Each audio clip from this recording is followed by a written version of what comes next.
Okay, good morning. Hopefully I'm audible, right? Yes. Good. So I'll start now. I think the guys will join soon. So this is where we were last time. We talked about pattern. So pattern basically is the replica of exactly the exterior surface of what you want to cast. So exactly the same shape, but it is made of either wood, metal, or plastics or plaster. So the way you actually make it, I told you that the the way to make it would be either we do machining, or we do 3D printing, 3D printing or additive manufacturing. What is the term? Additive manufacturing, or you make woodworking, or what you could do is you could create this by somebody who's a designer, right? People who can do clay modeling or even wood carving. They can also create patterns. Wood carving. So these are the techniques how you can create these things. You can also use injection molding to create some of the, but then that means that you will have to have a mold to begin with. But then primarily to make a shape, machining and 3D printing are the two most common alternatives. That's how you make your patterns. So this is what we discussed last time, right? Now my question was, when I asked you folks is, uh, what would be the size of the pattern? What would be the size of pattern? Will the pattern be same size as the product, as the object which you are casting, or larger? And I remember all of you said that it will be larger than what you want to make, larger than the shape what you want to make. Now, how do we estimate what is the extra dimension, extra size which you have to make? How would we estimate that? Any ideas? Can anybody tell? How do I estimate how how much extra do I need to make the size larger? Any ideas? How do we do a first principle approximation? Not a very detailed approximation, but just a first principle approximation. Any ideas? So using the shrinkage. Mm-hmm. So you'll resume the shrinkage. So basically, you will use some sort of a alpha thermal coefficient of thermal expansion, which will be the thermal. So thermal expansion or thermal contraction, it occurs both in liquid during solidification plus in the solid part. All three shrink if they are cooled, but all will have alpha will be alpha L, and then alpha solidification and alpha solid. All three will be different, but I can estimate it. I can estimate by, I can say L alpha delta T, right? That is what my change in dimension will be. Delta L is equal to L alpha delta T. I can use this kind of a relationship to find what will be the thermal expansion or contraction for all, or for the entire thing. You have to do it individually for liquid phase, solidification phase, and also solid phase, because it's a molten material, right? It cools down. It has some degree of it has a pouring temperature which is higher than the melting temperature. So it will cool even in liquid phase. Then it will solidify. And finally, once it becomes solid, it will still contract because it started from the fusion temperature, or whatever you call it, melting temperature, till the room temperature. So it will have some shrinkage. So I can have some sort of a how much it will contract. That's one aspect of it. Then I have to give, I talked about that the shrinkage, I have to give shrinkage allowance. Then I have to give machining allowance, because when you cast it, the shape is not very good, right? The shape will be grainy. It wouldn't be very nice. So I need some sort of a allowance for machining. And then I want something to take it out easily, because if I have to take out, I need to give it some draft to take it out easily, right? If I keep it like this, it will be snug and tight, and it will damage the mold while I'm taking it out, right? So that is why I have to figure out a way to have easy withdrawals. I call it, I need to get a draft of basically about 1 to 2 degrees, gentle draft, just to make sure that it comes out easily without damaging the portion of the mold. So now shrinkage basically is to compensate for during cooling right from pouring temperature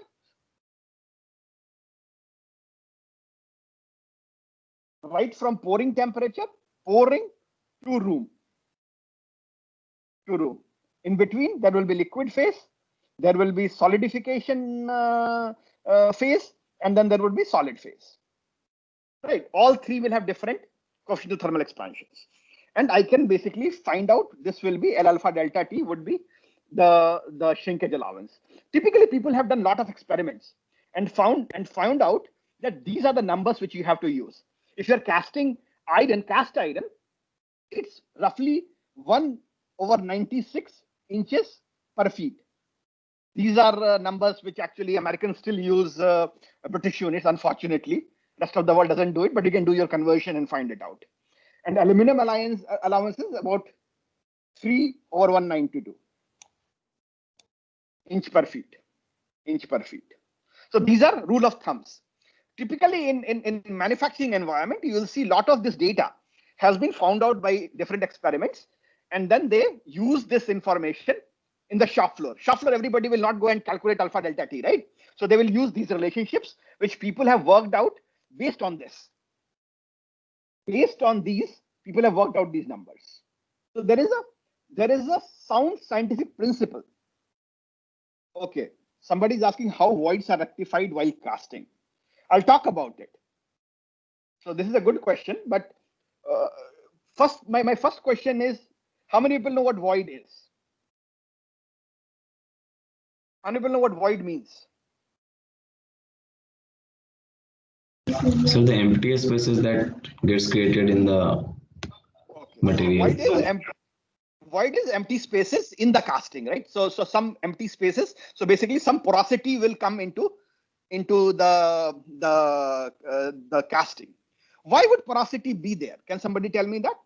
Air gaps. Yeah. So there can be air pockets there. So air can be there. Not only air, there are other gases. When you start melting material, right, there will be some other gases also entrapped in it. I'll talk about it.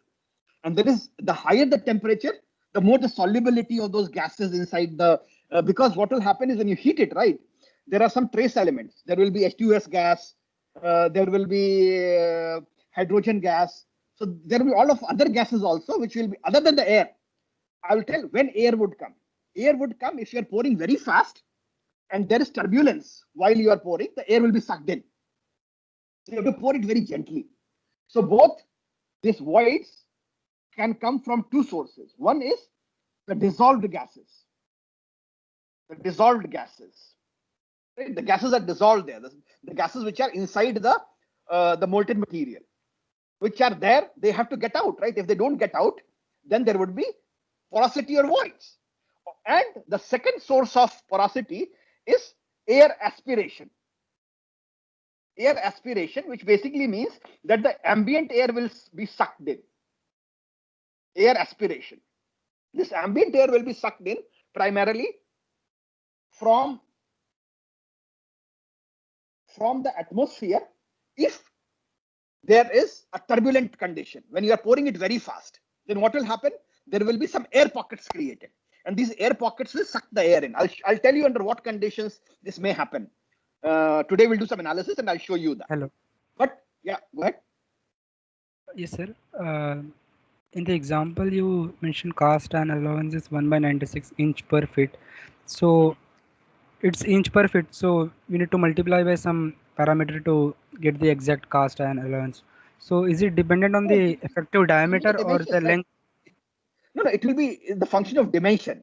This is the linear area. This is a linear thing.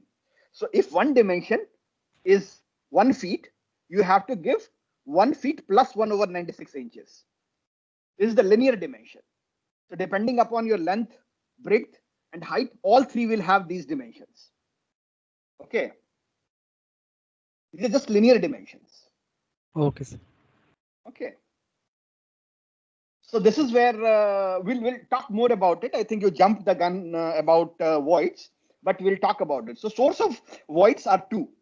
One, dissolved gases. Second, air aspiration. Now, how do we address that? I'll talk about it in a little bit. So let's go to the next thing.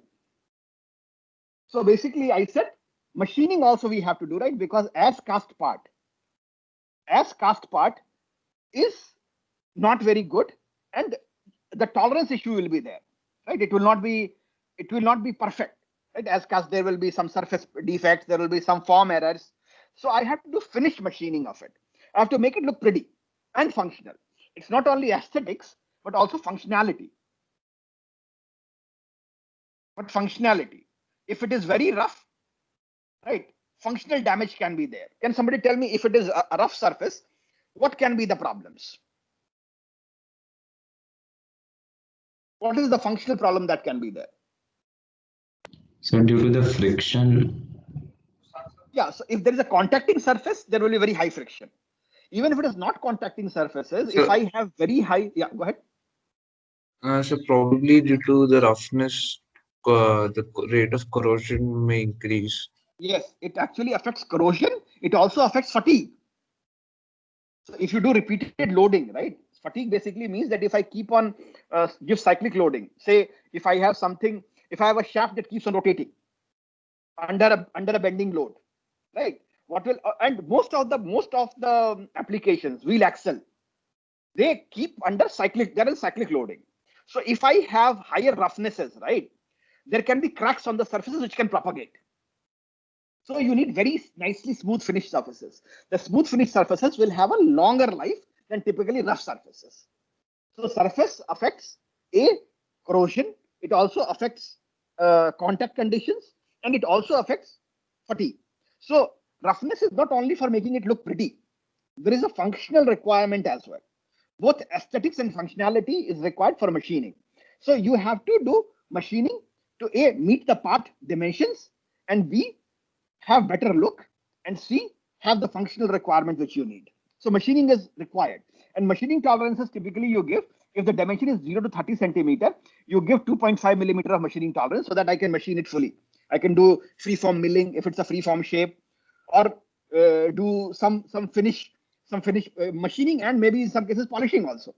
I would need to do some sort of a polishing using sandpaper, or even do abrasive flow machining to make it smoother. If it is required, if as machined is okay, then only do machining. You can do finish machining and be done with it.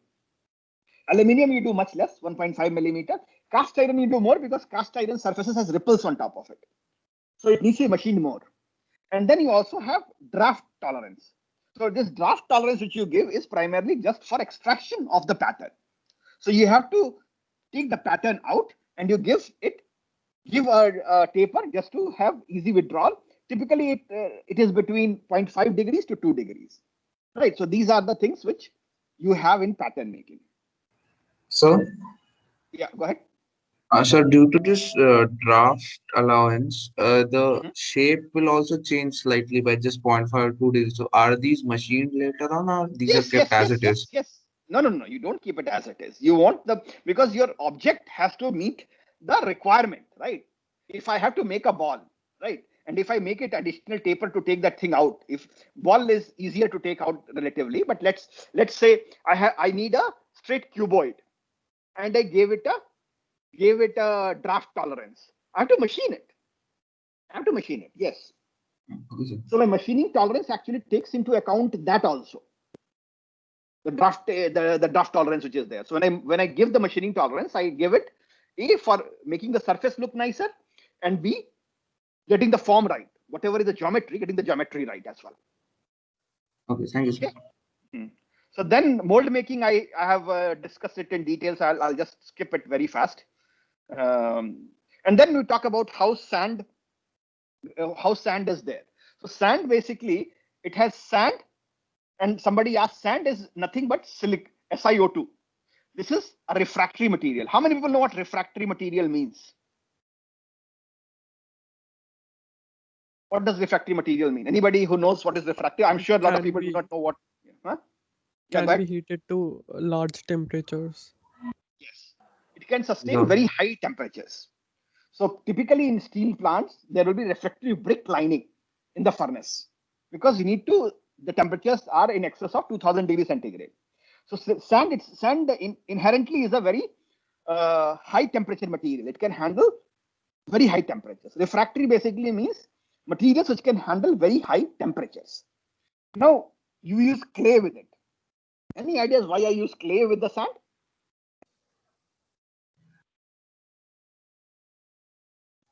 So for binding and Yes. So clay is binding and clay also is a refractory material as well. It can sustain very high temperatures. For those people who know the chula, right? A chula can be used for cooking. It has very long life. So you can use these baked clay at very high temperatures. Water again is there to make it bind, and then you want to ram it, right? You want to have it some integrity, some strength you require because you will be pouring lot of heavy metal, right? Molten metal, and it should sustain that load, right? And even the erosion because of the flow of the molten material. So it has to have inherent strength. And then we have some additives. Extra additives also we have. Additives can be some extra binder material depending upon what kind of strength you need. But typically, sand, clay, and water is the primary phase. The properties of the sand mold would be strength, right? I need it strong enough to sustain the weight of the material. And then permeability. How many people know what permeability means and why is permeability important?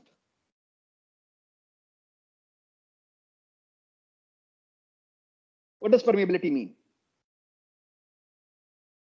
Anybody? So it will allow any unwanted gases to pass through the material to outside. Very good. So you want the gases which are there, trapped gases, to go out. Trapped gases or air to go out. To go out. If I don't do that, there will be porosity. So I want some degree of permeability for the gases to escape. It has to have deformation should be less, and then I should have flowability. You know what flowability means? Anybody? basically you can pour it. No. This is not. So flowability means because you have pouring is right, but you are like supplying the sand. Sand should flow easily. Pouring probably is more good for a metal thing. But when you are supplying the sand should be like almost like Tata salt. Should come out very easily. It should flow very easily. And when I am ramming it, it should get compacted very easily. So you need certain degree of flowability because you have to compact it.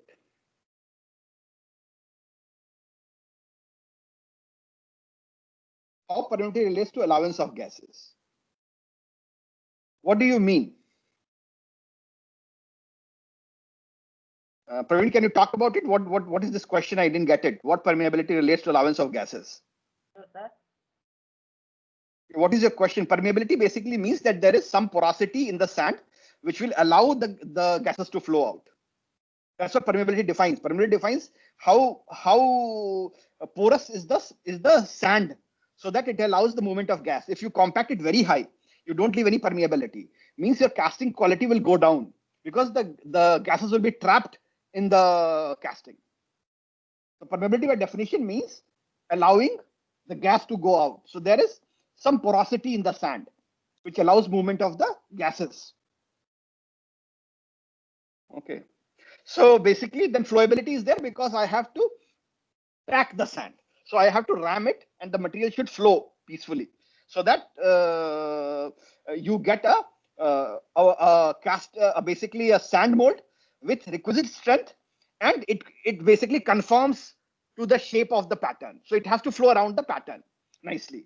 And refractiveness, of course, it has to sustain very high temperature. That goes without saying. So these are the properties which you would need for molding sand.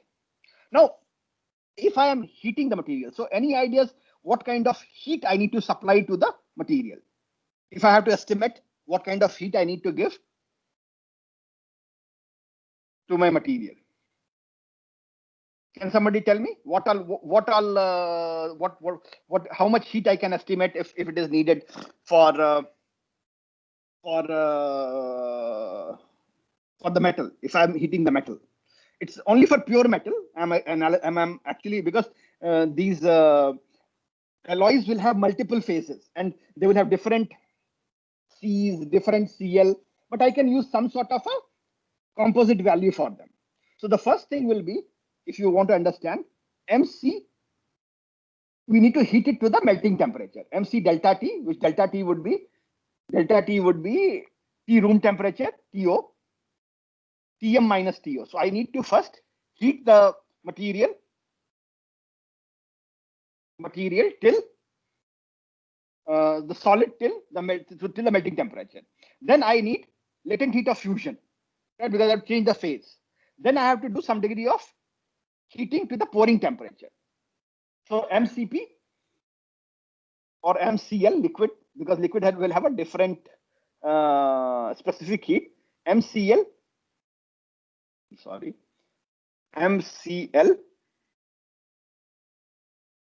delta T. I'll talk about it, how it is determined. Just give me a minute. This will be TP minus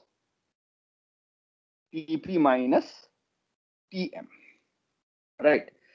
Now, I need to make sure that by the time the material is poured, depending upon how big is the casting, I need to make sure that while pouring, it doesn't freeze. Right.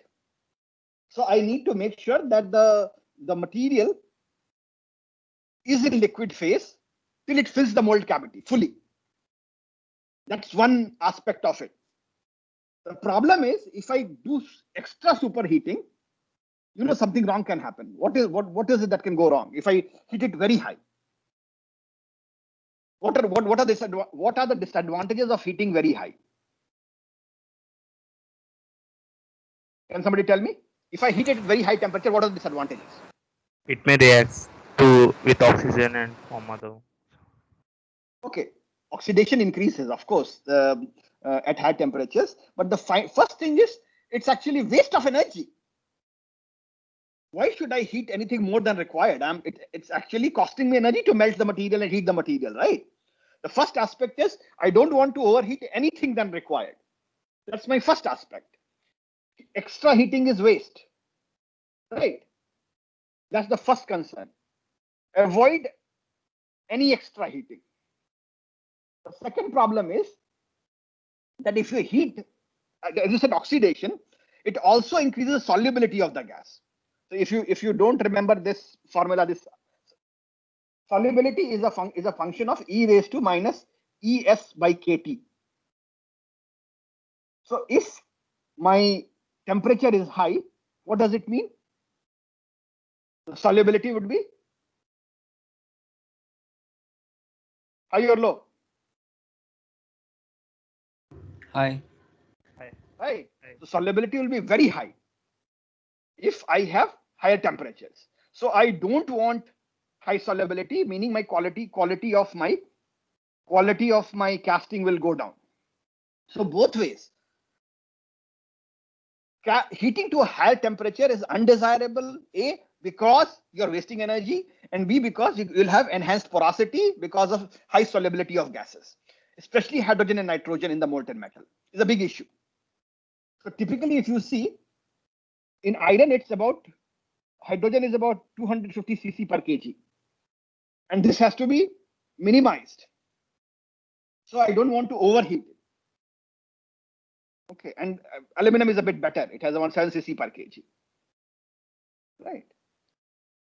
So So now, what is the question? How is the pouring temperature determined? Yes. So that's what I'm trying to answer here. The question is, I don't want very high pouring temperatures. I want sufficient amount of pouring temperature to make sure that I'm able to fill the mold before any part of it solidifying. So I'll tell you some analysis. There is some some sort of a solidification time, and I'll tell you the analysis as I go later. I can basically figure out what is the solidification time. It's actually a function of V over A whole square. So I know this much time it takes to solidify. So my heat should be so much that it does not drop to the solidification temperature within that time frame, within the time of solidification. So I use this knowledge. I'll actually show you the analysis. When we'll analyze the situation. We'll derive this formulation. Okay. So I have to make sure that within this solidification time, my mold still remains liquid. So I have to give enough superheat to make sure that within that, so I should fill it way before that. Okay. So I need superheat to ensure that it doesn't cool while I'm filling the mold. So there are ways to analyze it. I'll actually tell you how to analyze that. But as a rule of thumb, I just want to make sure that it should have 50 to 100 degrees superheat at least, to make sure that it doesn't cool while it is filling the mold. Okay. I cannot do it right at the melting temperature, although that's the best case scenario. If I were to able to do that, that would have been great because I'm not wasting any energy. But I cannot do that. I need finite amount of heating. So I'll talk about it, how to estimate the pouring time is much lower than the solidification time. And pouring time also, I will tell you how to estimate that pouring time, because pouring time is also a function of pouring time is also a function of, I'll do some analysis. I don't want to pour very fast, otherwise there will be some turbulence there. So I have finite amount of pouring time, and within that pouring time, I need to give extra heat so that within that pouring time, it doesn't solidify. So that's how you do it. Did I answer your question or no?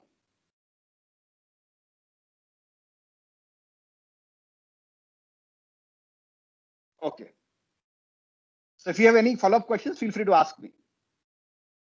Okay. So these are the two concepts which I gave you. Let's go to the next thing. So melting furnaces, there is induction heating furnace, which is used these days to melt the material. Induction basically means that you heat it without a physical resistive heating. You're not heating it by passing resistance to it, but you have eddy currents inside it. It's much more efficient, like your induction heater and the old school heater. You know the difference between the old school heater, right? There was a heating coil where you did radiative heating for your pots and pans. Nowadays, you use induction heater, which induces the current directly, so it's much more efficient. So these induction heating furnaces are very efficient furnaces. So let's try to understand pouring. So pouring is an important step in casting because it actually keeps melt filling ability and casting defects. We'll talk about it. So there is a pouring cup.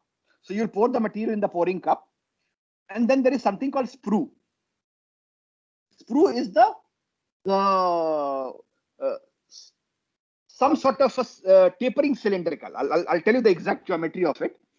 Some sort of a tapering cylinder through which the material flows in, and then it will fill the mold cavity. The mold cavity can either be bottom gated, meaning the gate is at the bottom and material fills in the cavity, or top gated. Or top gated, meaning the material flows from the top. So in this condition, what will happen is till this length, it will be top gated. The material will come from top. After this center line, in this portion, it will be bottom gated. Bottom gated means that there will be the material will flow and the level of the mold will rise in this. I'll explain what is bottom gated and top gated a little bit, but I'm just giving you some examples here. And then there is a riser. Riser basically means if there's a shrinkage, right? The riser will provide extra material here. So now I'll ask you a question. Which one should solidify first? The riser or the casting? So the casting. Why? So because if the riser solidifies first, it won't be able to compensate for the shrinkage anymore. Okay. So riser should have, you have to design the geometry of riser so that riser doesn't really solidify before the casting. Right? So now you understand what is a pouring cup. A pouring cup is this is always the dead head which is there in the mold design, right? So this will be the material will be poured from here. Sprue. How many people understood what sprue means? What is a sprue?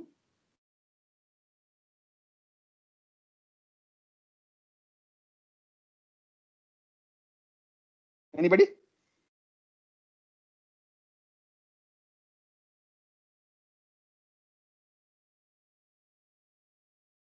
It's something Sprue. like a funnel, probably. Yes, it is actually pouring basin and sprue are like a funnel. This is like the combination is like a funnel.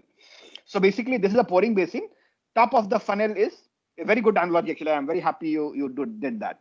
So this is like a funnel where you put the material and your sprue would be the funnel's taper portion, right? So it's a good analogy, actually. I like it. Thank you very much. So it's like a funnel where you pour the material here in the pouring cup, and then there would be a tapering thing. I'll tell you why it is tapering in a little bit. It's very important to have taper. I'll tell you why it is taper. We'll talk about sprue design in a little bit. Sprue design. And riser we'll talk later. Riser design also we'll talk about it later. And then we'll talk about concepts of top gate and bottom gate. We'll analyze how the filling occurs in bottom gate and top gate. Okay, so everybody understands the geometry of the casting or no? Any questions about what is the geometry of the casting? This is where I pour my material. This is a pouring basin, like a funnel. And then the material passes through this sprue, which is like the tip of the funnel, the long cylindrical portion of the funnel. Then it goes through, this is called a runner, this portion. And this is called a gate right here. And this is a riser. Riser can be either here or riser can also be on the top of your casting. Okay. And then the bottom one is track, the top one is, yeah, go ahead. What's the use of the riser? So riser supplies material when there is shrinkage, because when shrinkage occurs, right, you need to provide extra material. So riser provides additional material to counter for the shrinkage while it is getting cast. Okay. I mean, is it open from the top? It can be open, it can be closed. Tell me whether you want it open or you want it closed. What would you prefer? Closed. Why? So that it will solidify very fast. Yeah, you need it to be insulated so that you can keep it from freezing it fast. If you keep it open, then you are accelerating the freezing process in the thing. So you keep riser insulated as far as possible.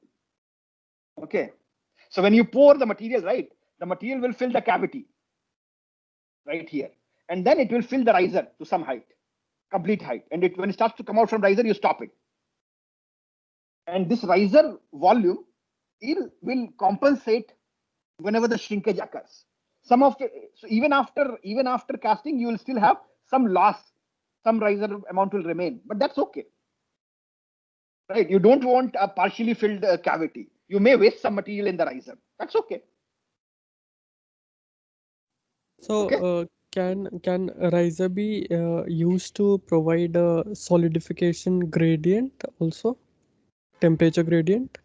Temperature gradient comes from the mold itself. It doesn't come from riser. Riser is directly linked to the mold cavity. Right. It's not required for cooling the material. It doesn't really cool it, because it will still be in liquid phase while the casting is solidifying. You get me? So when the casting is shrinking, whether it's liquid shrinkage or even solidification shrinkage, it will keep on supplying extra material till making sure that the casting gets fully full.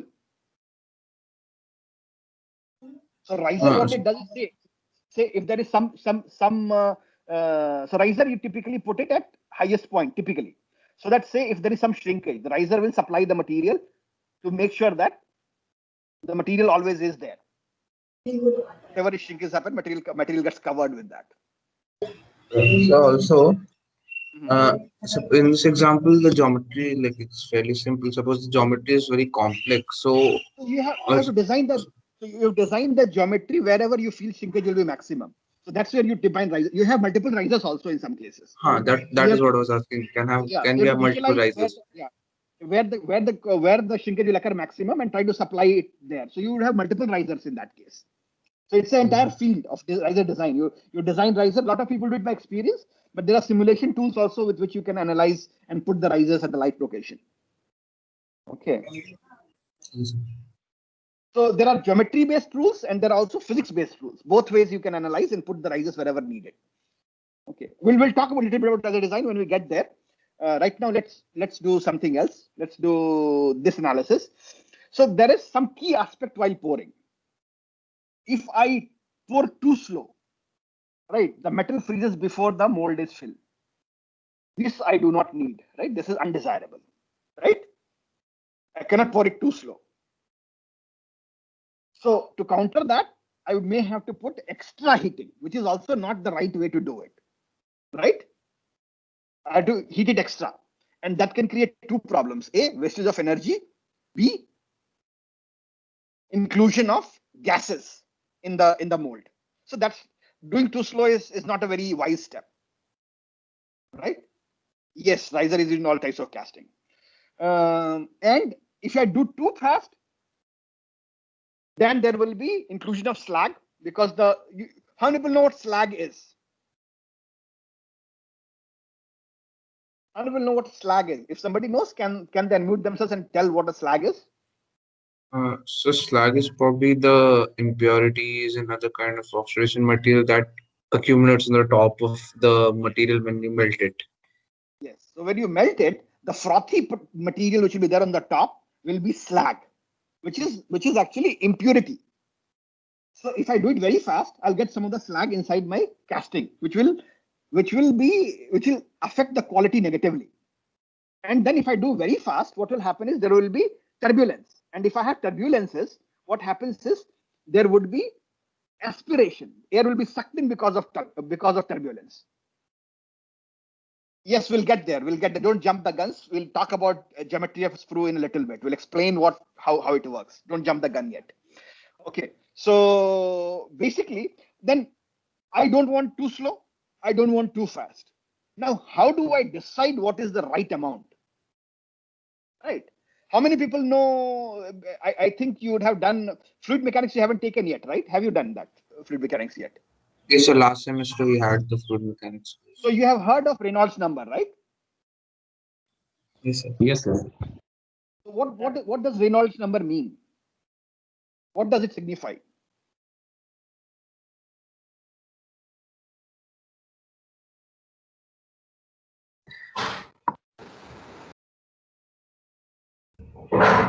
Ratio of viscous forces and inertial forces. Okay. What does this mean? Ratio of viscous forces by inertial forces. So eta is viscosity, and this is your Vd is your inertial forces. What does it physically mean? What will Reynolds number indicate physically? Turbulence. If the flow is steady or turbulent. Okay, so that's the thing which I have to track, right? Reynolds number. Whether the flow is steady, the flow is laminar or turbulent. Now, I don't want my flow to get turbulent. So typically most of the steels, right, they actually reach the turbulent state at around 3500 Reynolds number. So when I'm designing my mold, I have to make sure that my velocities, this rho Vd by mu term, mu being viscosity, rho being density, V is the velocity, and D is the pipe diameter. This rho Vd by mu should always be less than or equal to 3,500, give or take. If it is more than that, then I am creating turbulence, and this turbulence will basically create aspiration of gases because there will be vortex formed, and this vortex will, the swirling action will suck in air. That we do not want, right? And again, you asked, if I do it very slow, then I have to add extra TP. I have to go at very high pouring temperatures, and then that is also not required because it will increase solubility, porosity problems. Plus, inherently, it is stupid to do that. I don't want to overheat anything because I'm wasting energy, right? I want to make things as cheap as possible. So my input energy should be minimal. So in that case, it makes sense for me to identify the right velocities, and the right velocities would be given by this rho Vd by eta or mu, whatever you call it. I usually call it mu, but rho Vd by mu is mu is the dynamic viscosity of the liquid. Okay. So that should be less than 30,500. Any questions here? If you have any questions, please ask, and then we'll move on to the next thing. So, initially in the mold will be like the cavity will be filled by air. When we pour the metal using the sprue, there's at least there's no room for air to actually go out. So how does the air inside goes out? There are vents. There are vents in casting. You actually give a vent. You give a riser. So riser will also let some air go away because riser doesn't fill immediately in lot of cases. Riser fills after the mold fills. So, but there are vents also, and vents are given at the highest point. At the highest point of the mold where air accumulates, so air can go out. So you have to do proper venting.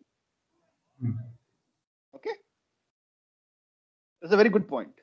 So you have to do when you design a casting, you also have to think about where the air will accumulate, and I need to have a small vent there to make sure that the air gets vent off. Okay, so this is all understood, right? Any other questions here before we go to the next thing? So you understand that my pouring rate is designed by the limit where it turns turbulent. So I don't want to make it turbulent. That is the key message which I'm giving here. Now, somebody asked about how do you design sprue. Now I know.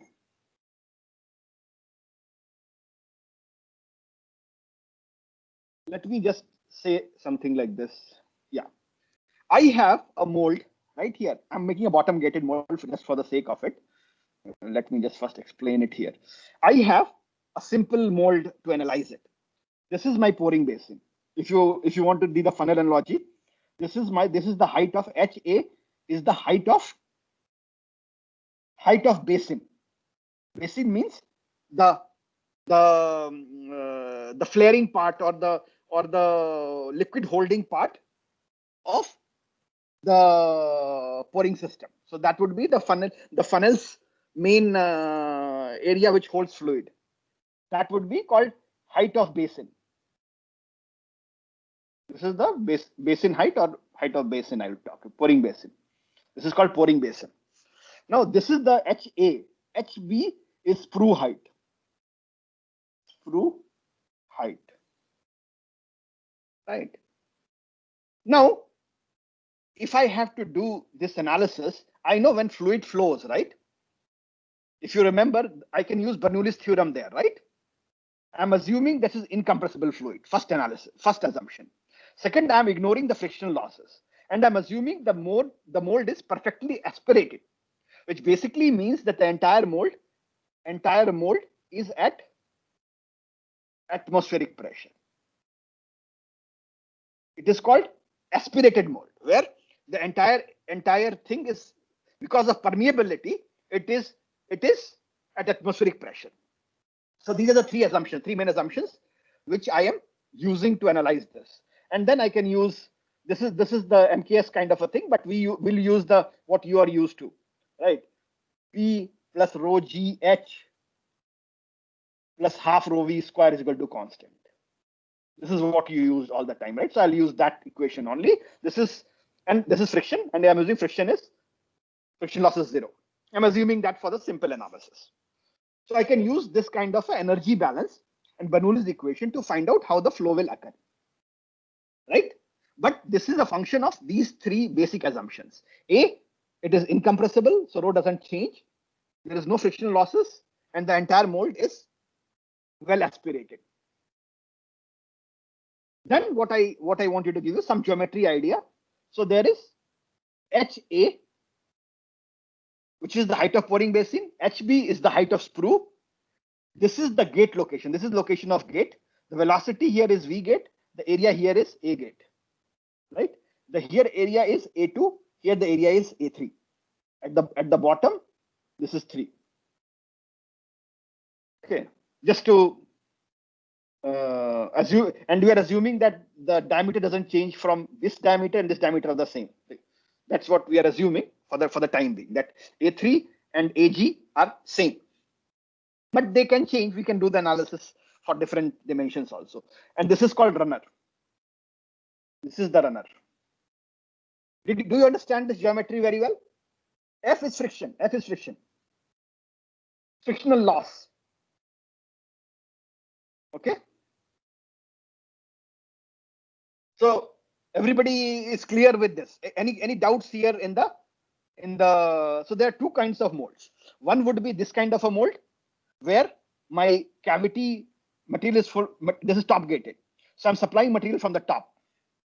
The second configuration is I'm supplying material to the bottom, and there is a material getting filled at every location. Now I want you to do a thought experiment here. And can somebody tell me, this is the first configuration, this is the second configuration. What is the fundamental difference between the first and the second?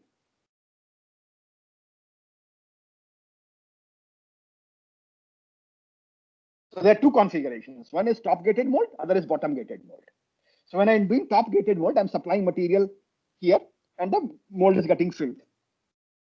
If I have a bottom gated mold, every time I supply material, there is a height increase. So it will initially be say somewhere here, then finally it will go here. So it will keep on increasing this mold cavity. There will be increase in the liquid head in the mold because it's a bottom gated mold. So what will be the fundamental difference between the two? Tell me. And let me give you a hint. What will happen to the velocity here, V3 and VG here? V3 and VG here. Can you explain? With time, with progressing filling, with progressive filling, if I keep on filling while I am pouring and filling the mold, what will happen to V3 and what will happen to VG? Gate velocity. V3 should be greater than VG. दोनों अलग-अलग चीजें बाबा. There can be cases where they have both, right? Adha top hoga, adha bottom hoga. But I'm analyzing this separately. I'm having two different configurations. In one, my mold, I'm feeding the mold from top. In other one, I'm feeding the mold from the bottom. So let me ask you a pointed question here. Will V3 change with time? Will V3, the velocity here, will it change with time? No, sir. Why No, not? sir. Why not?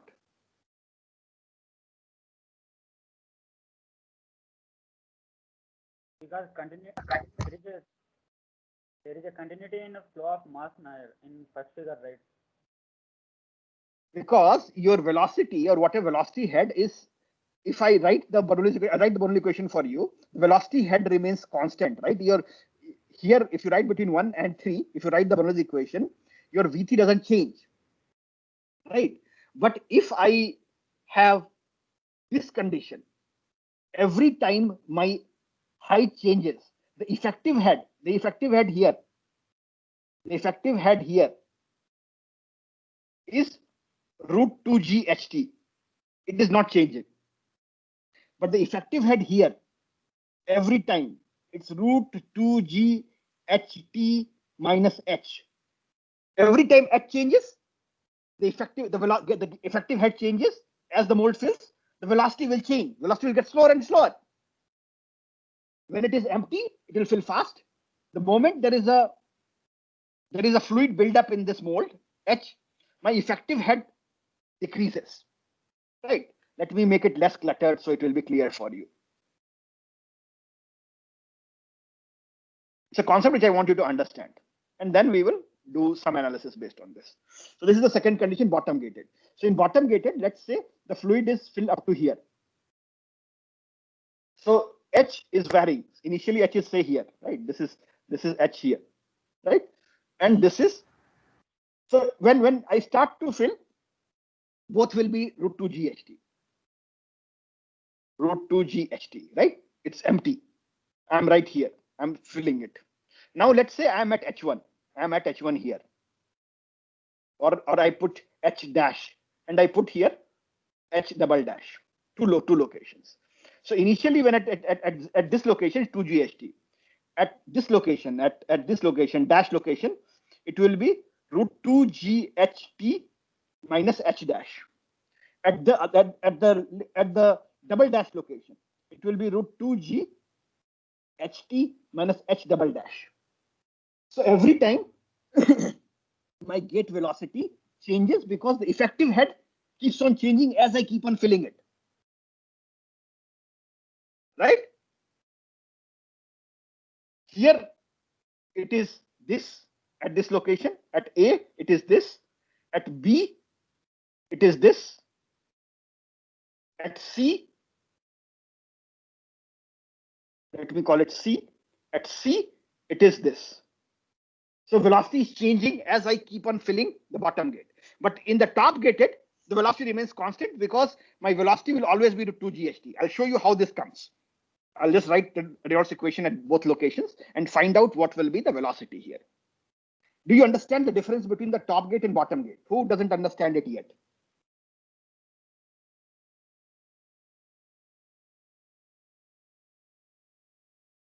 Do you understand the difference between top gate and bottom gate? Yes, sir. Yes, sir. Anybody who doesn't Yes, sir. understand, I'll be happy to explain it again. And then we can go and write the Bernoulli's equation at different locations. Anybody who has not understood the concept of top gate and bottom gate? Top gate, the velocity remains constant because your head will always be root 2 GHT. Here, the differential head keeps on changing as the mold gets filled. Right?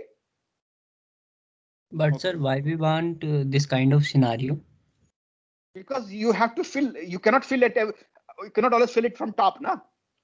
Your filling doesn't always go from top. You have to, even if you want it, right? You want to fill it in a way where I should be able to fill the entire mold without solidifying. So I have to feed the material sometimes from multiple places. So some will be top gated, some will be bottom gated. You cannot do just one way filling, right? If you have a very huge metal part, right? All of them you cannot fill from top. You need to have different points for feeding. In some cases, your mold filling will be from top gated. And in some cases, what will happen is half it will be top gated, other half will be bottom gated. Because you just cannot always, because it's a geometric thing, right? You have to have feeding points from various places. So some will inherently be top gated and bottom gated. It is something that will be dictated by the geometry of the casting. And you imagine some castings are size of the rooms, big rooms.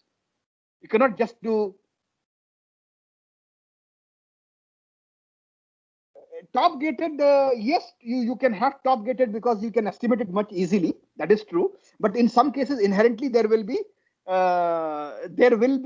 some portion which will be bottom gated. All of it will not be. So it will not always be possible for you to feed from top only. Some portion will always be bottom gated. Okay.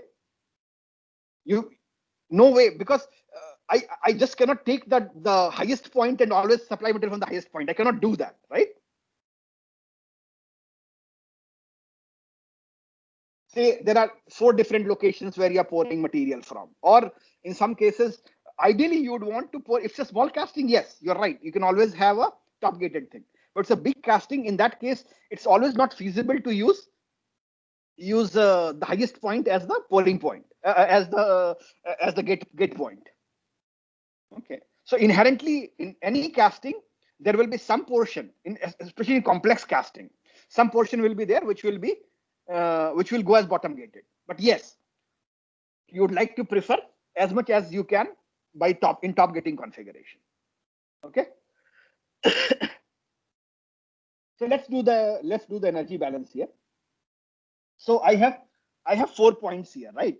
This is the pouring basin point. I call it 1. This is the bottom of the pouring basin. I call 2. HA is the height of pouring basin. HB is the height of sprue. Right. Let's write the Bernoulli equation between HA and B. So if I write Bernoulli equation, I will have, and then HA plus HB is total height, which is HT. Right. Now what I want to say is, let's write between Bernoulli's equation, Bernoulli's equation, Bernoulli, O-U-L-Y, Bernoulli's equation at 1 and 3. Let me write at 1 and 3. 1 and 3. So what will that be? P1 plus rho G HT. The height is total height is HT, right? HA plus HB plus half rho V1 square is equal to P2 plus rho G, whatever I have H3 or whatever I'll put H3 plus half rho V3 square, right? What is P1? What is P1 and P2?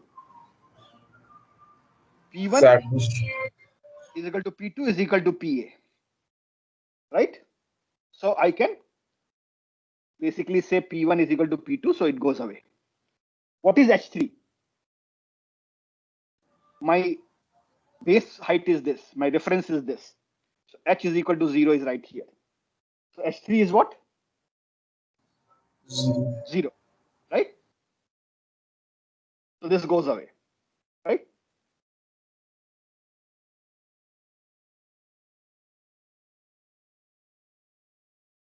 So now what happens is my rho gets cancelled. HT is equal to, what will be HT is equal? Oh, sorry. V1 will be equal to V1. And what is V1? Right here at pouring basin. What is the velocity of fluid at the pouring basin?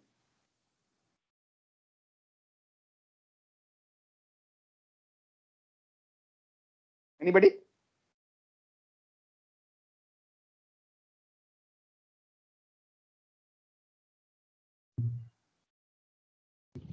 So it can be 0. It will be 0 because you are continuously pouring it, and this level remains right here. The level of this top of the funnel doesn't really change. So V1 is 0.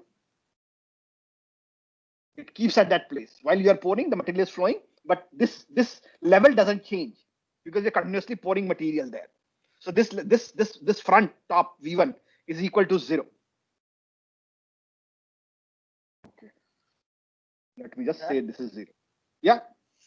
Sir, here it is assumed that V1 is 0. So how can we calculate Reynolds number?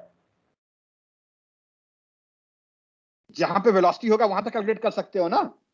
लेकिन हम turbulent या वो laminar flow है वो तो पहले ही पता. देखो यहाँ पे at this location there is the front is fixed, but there is continuous flow in this area. There's continuous flow in this area. Here, हमें कैसे? Listen. First, understand what is happening is the material. There is a flow in the material because you're supplying additional material. What is happening is this level doesn't change. You keep on supplying continuously the material, but there is a flow inside. This level doesn't change. The moment the level changes, what you do is you supply additional material. So there is no flow in the top of this material, but material is being fed through the sprue and runner. There is a finite velocity at V2. V2 has finite velocity, and V3 is finite. So V2 and V3 are greater than 0. There is finite velocity here. But you're right. So there is a flow at V2 and V3. The reason why this is not dropping is because you're supplying additional material from top of it in this basin, and the basin is much larger. So basin, what happens is the basin, you're assuming that this front has no velocity. Okay. But how can we say this flow is turbulent or laminar flow? Yes, the flow is there, but the actual velocity here is almost zero. It's technically what you're trying to say is you're assuming that because imagine I have a big mouth and the thin tube. What will happen in the thin tube and the big mouth? Which will have so if this area of basin, right, is much bigger than this area of sprue, what will happen? Tell me. What will happen? Much larger. So it's not only large, area of basin is much larger than AS. Then what will happen? Tell me. What will continuity do? Continuity tells that velocity at the basin is almost constant, which is 0 or something a finite value. Yeah. So this is what you are assuming. You're assuming that your basin area is much larger than the sprue area. So what is happening is there almost liquid stagnates, but it doesn't stagnate here. It doesn't stagnate in the sprue and in the runner, because there is a finite dimension. The dimension of basin is much larger, so liquid almost stagnates there. So you assume that liquid has stagnated. It flows very slowly. Okay, and whatever flows, you're putting in some extra material. So it's like a reservoir, if you can imagine. It doesn't change much. But here what happens is lot of material flows in the sprue because it's feeding the mold. Okay, so if you do this analysis, you will get V3 is equal to root 2g ht.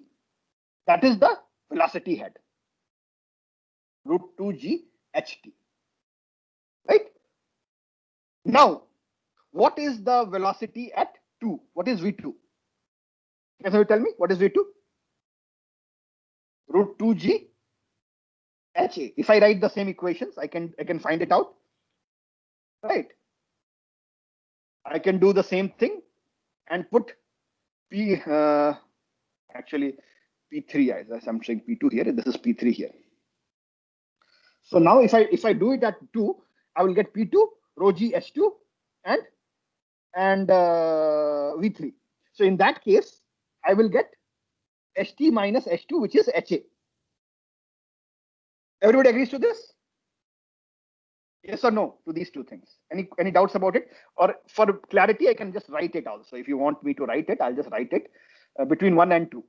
So between 1 and 2 will be P1 plus rho g ht plus half rho V1 square is equal to P2 plus rho g h2, which is hb, right?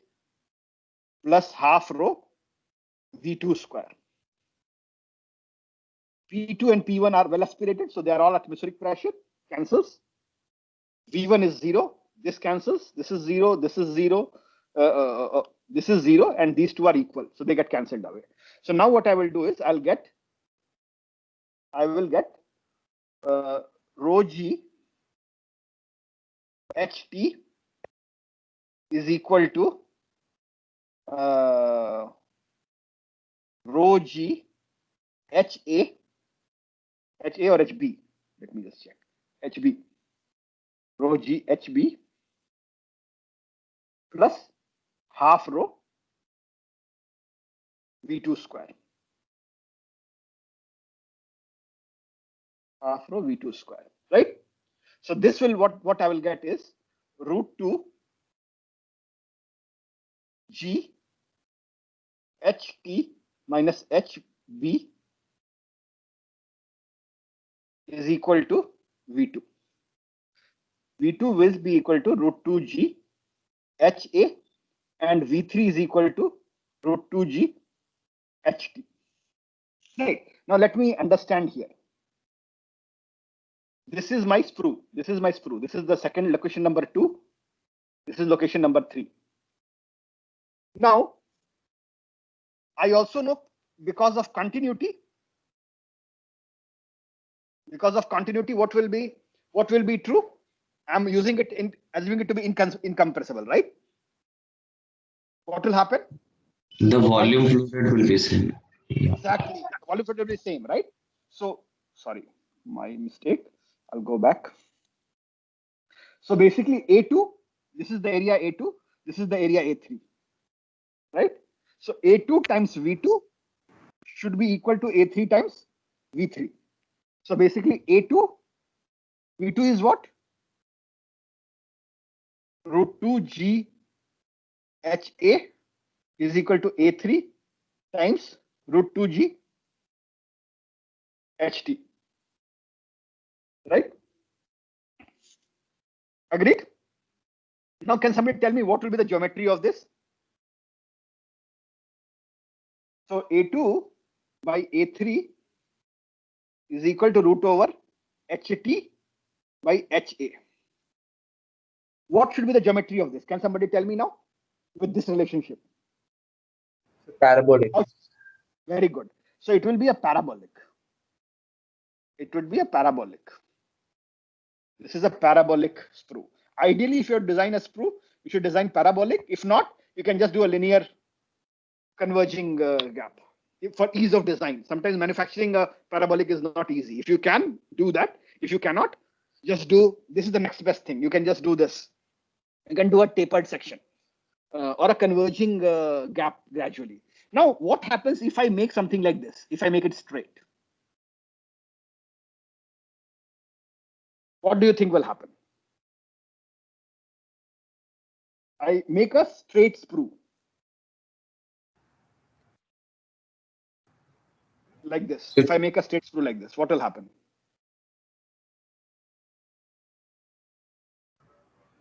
Turbulence. Oh, I'm actually past the time, is it? I'm sorry.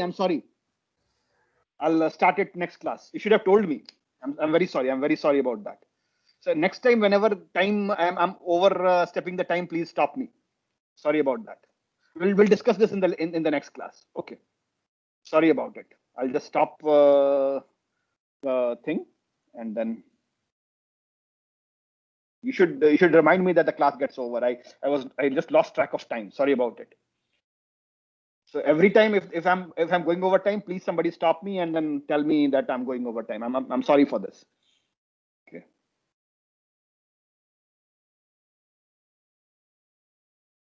But if you have any questions, I can answer questions since you only have lunch now. You don't have a next class, so I'll be happy to answer any questions if you have. I'll stop recording.